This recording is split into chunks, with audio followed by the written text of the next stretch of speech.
All right, now that I've finished drumming on that little ottoman that I have my cell phone sit down on,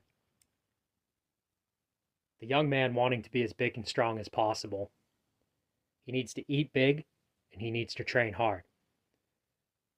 One wishing to stay natty, which is the way that all should go, you're going to have to eat up at least 2, 3 weight classes to raise your ceiling to make it much higher the amount of lean body mass that you can carry.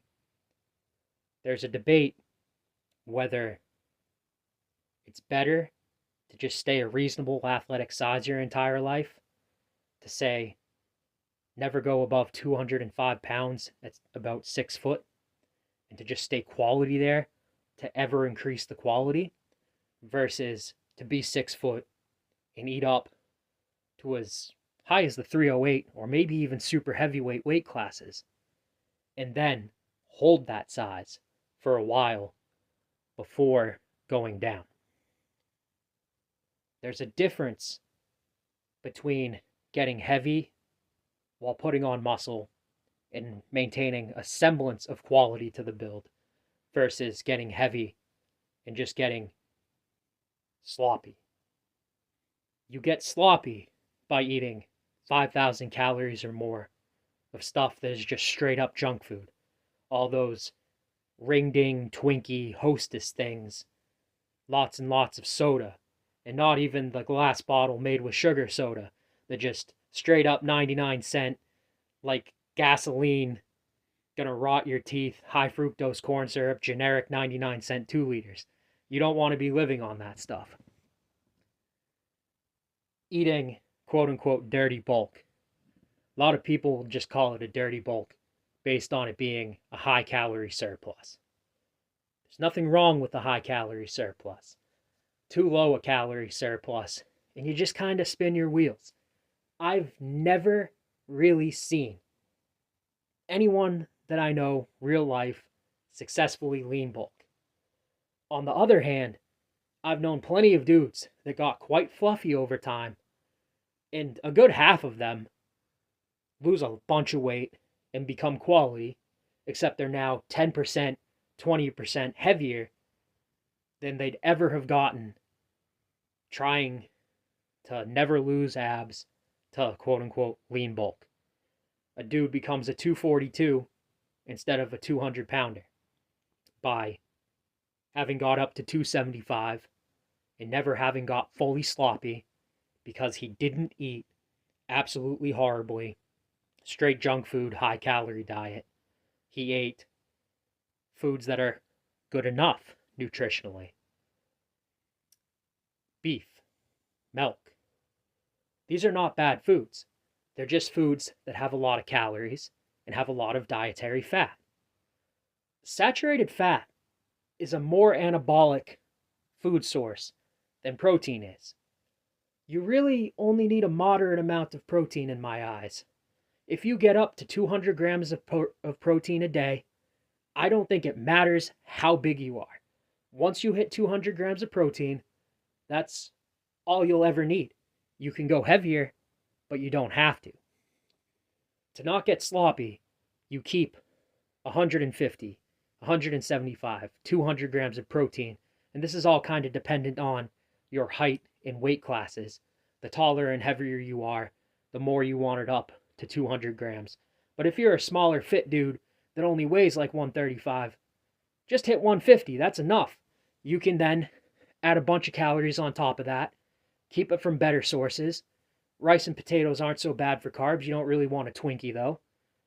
Milk is great. If you're not allergic to milk, you should eat milk. Ha! I've created a new thing. You should eat a lot of milk.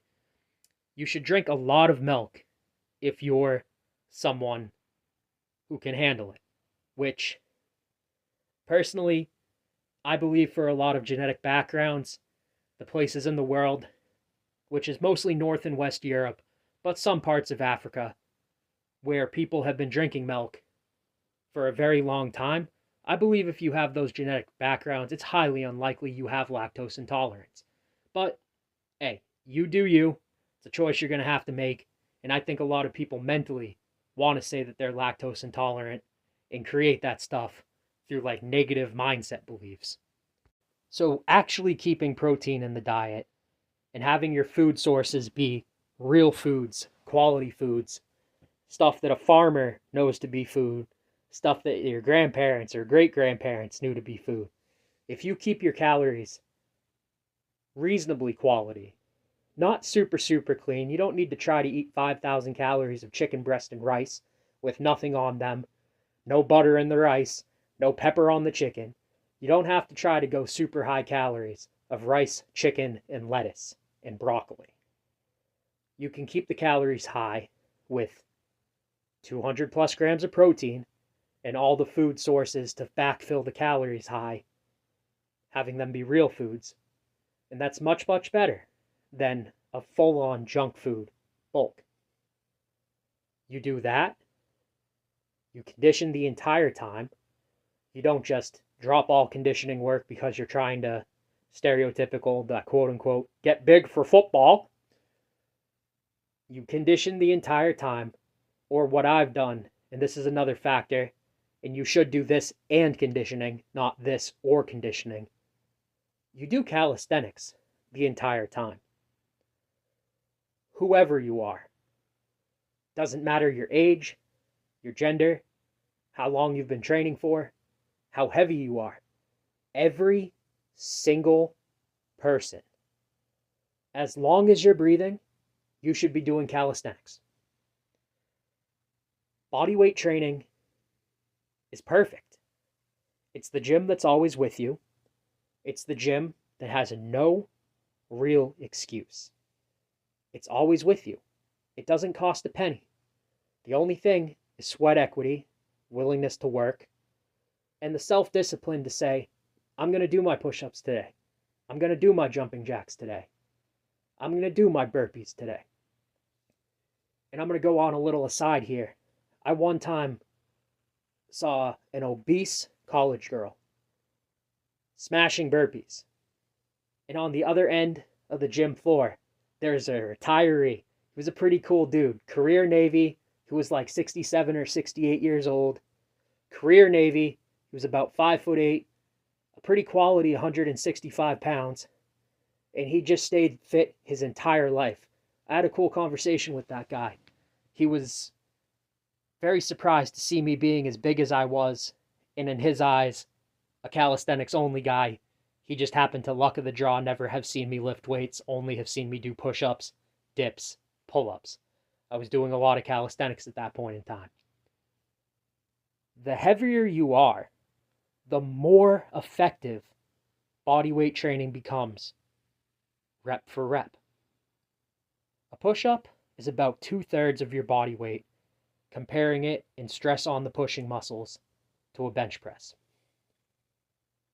A 300-pound man doing a push-up is doing a bench press at 192 pounds every single push-up he does. It's not the heaviest bench, but once you cross that 185-pound area, which you'll round that 192 down to 185 since that's the closest normal barbell weight, 185 pounds is crossing that minimum threshold to just be strength training in general.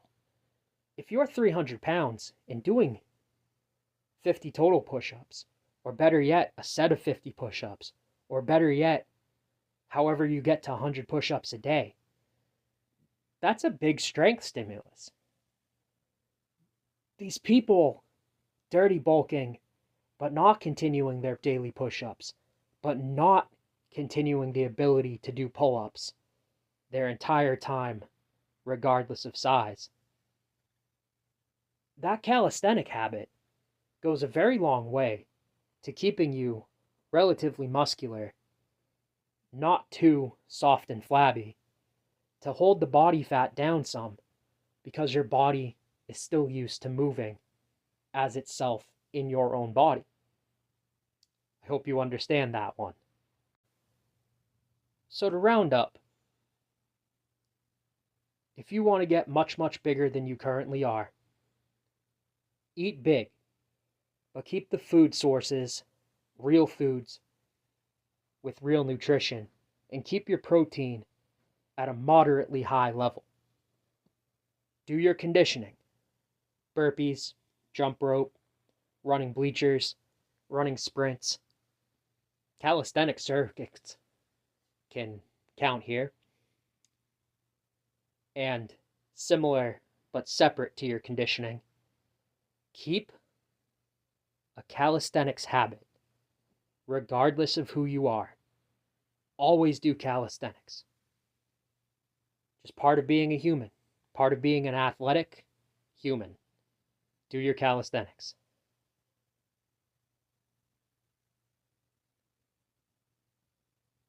Talk to you next time. Persistence and tenacity.